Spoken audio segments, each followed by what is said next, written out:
How's it going, everyone? Equinox Phoenix here, and today we're going to talk about Legends of Tomorrow Season 7, Episode 2, titled The Need for Speed. Well, this episode is, it's a fun one. It's a fun one. Anyway, so Nate is going into full-on panic mode because he killed J. Edgar Hoover.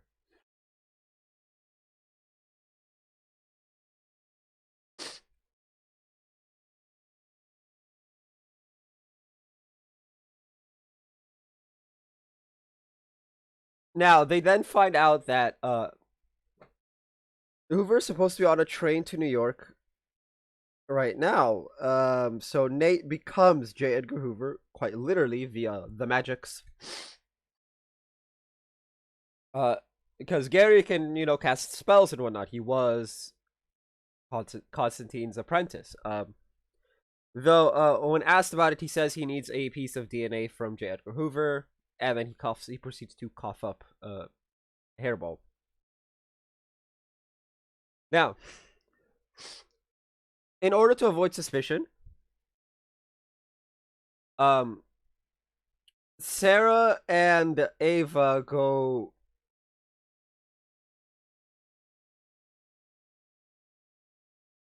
Sarah and Ava get arrested by Nate as Hoover. Now,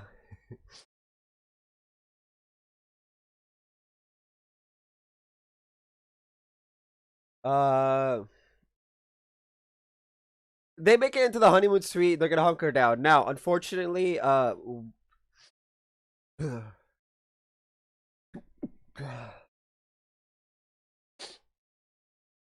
Health is not. Anyway, it's a bit chilly. Unfortunately, a guy who is seemingly friends with Hoover knocks on the door. Now, this leads to Nate having to go outside with Bayrod and Gary.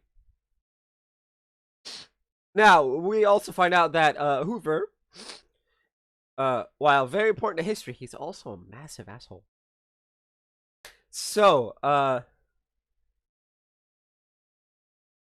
but, it's the 1920s, like,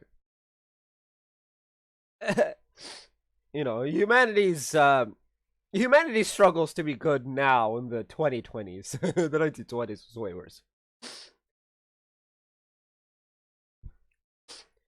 Anyway, after Nate finds some random woman's purse,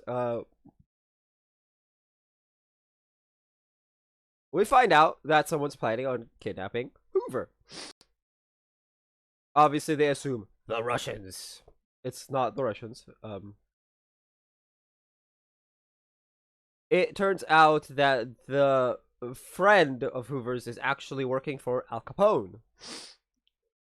And that's who's trying to kidnap Hoover. This leads to a shootout. Well, it leads to a confrontation between Al Capone's men and Nate. Now, pause. Rewind! After hunkering down in the honeymoon suite, Sarah and Ava go to the other dimensional safe house where Zari is, and apparently them enjoying themselves, they do it very loudly. According to Zari. Now Zari's high. But in her high, she discovered that Constantine's fridge has a never-ending supply of alcohol. Of one specific bottle of alcohol is just constantly making more. And so she realizes, wait, if there's two Wave Riders, maybe there's 3, 4, 5, or more. And so they use that to determine who is the enemy. Now, once Ava realizes, oh, wait, hold up. This isn't, like, it's not just Zari being high. She may actually have a point. They start writing down lists. Interestingly enough, when Damien Dark is mentioned, Ava's response is, "Nah, he loves us too much to kill us," which is very much true. Uh, also, as of the moment of him wiping his soul from existence, Damien has accepted his daughter not only being married to a legend, but being a legend, and will not do anything to harm his daughter's friends. He may not agree with the legends, necessarily, but they're a bit too much fun to kill, for one, and for two, killing them would upset his daughter, and so he wouldn't do it. Also, he's been wiped from existence, like he literally killed his own soul, so it can't be him. But that's a tangent within a tangent. Anyway, interestingly enough, Behrad and Garrick call for Sarah, Ava, and Zari because of the confrontation. And that confrontation is diffused after Nate tells Al Capone's men that, one, he killed Hoover, and two, they bring alcohol. It's like, look, man, I understand, like, you wanted Hoover, but we got to him before you. Here's some alcohol. Like, apologies. Turns out Al Capone is a fan of the Bullet Blondes. Hey! Anyway, then, shit gets weird, because Hoover shows up.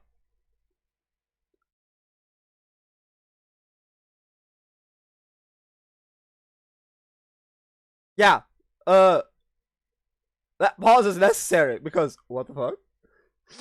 Anyway, Hoover takes down Al Capone's men.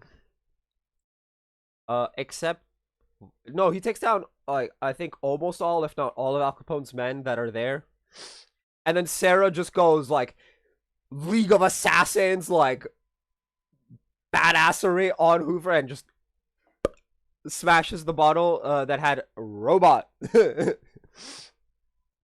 had the robot sticky note on it into Hoover, knocking him to the floor. Now, funny thing about that particular bottle being the one to make, to be the one that knocks him out, because guess what? He's a robot. Now, unfortunately, because there's some physical damage done to the robot, it self-destructs.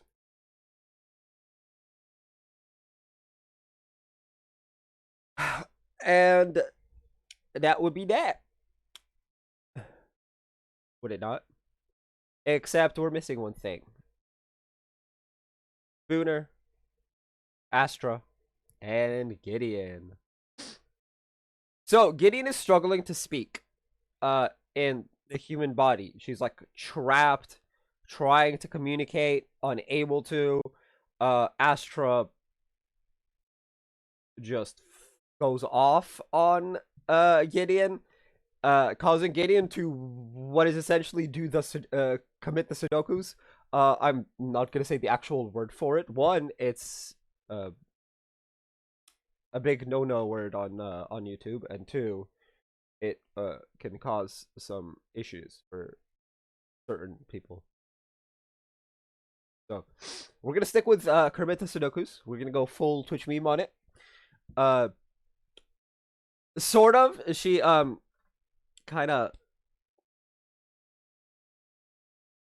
I'm sure you guys have seen the scene. Anyway, this knocks her out, and Spooner's mom tells her she didn't speak until she was 6, but she always had a way to communicate non-verbally. Now,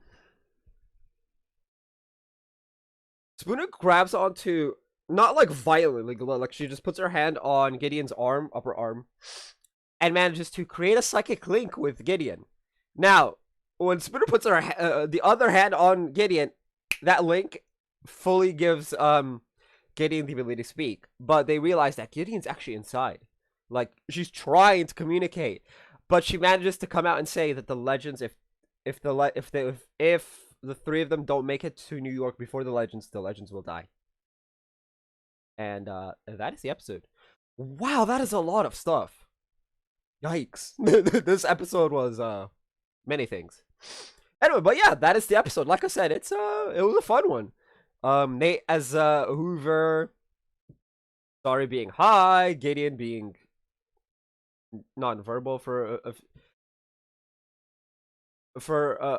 like a couple hours. You know, all the things. Robot Hoover. But yeah, anyway, tell me what you guys thought of the episode down in the comment section down below. That's gonna be for this video. If you guys haven't already, hit like, subscribe if you're new. I will see you guys next time, and as always, stay bright.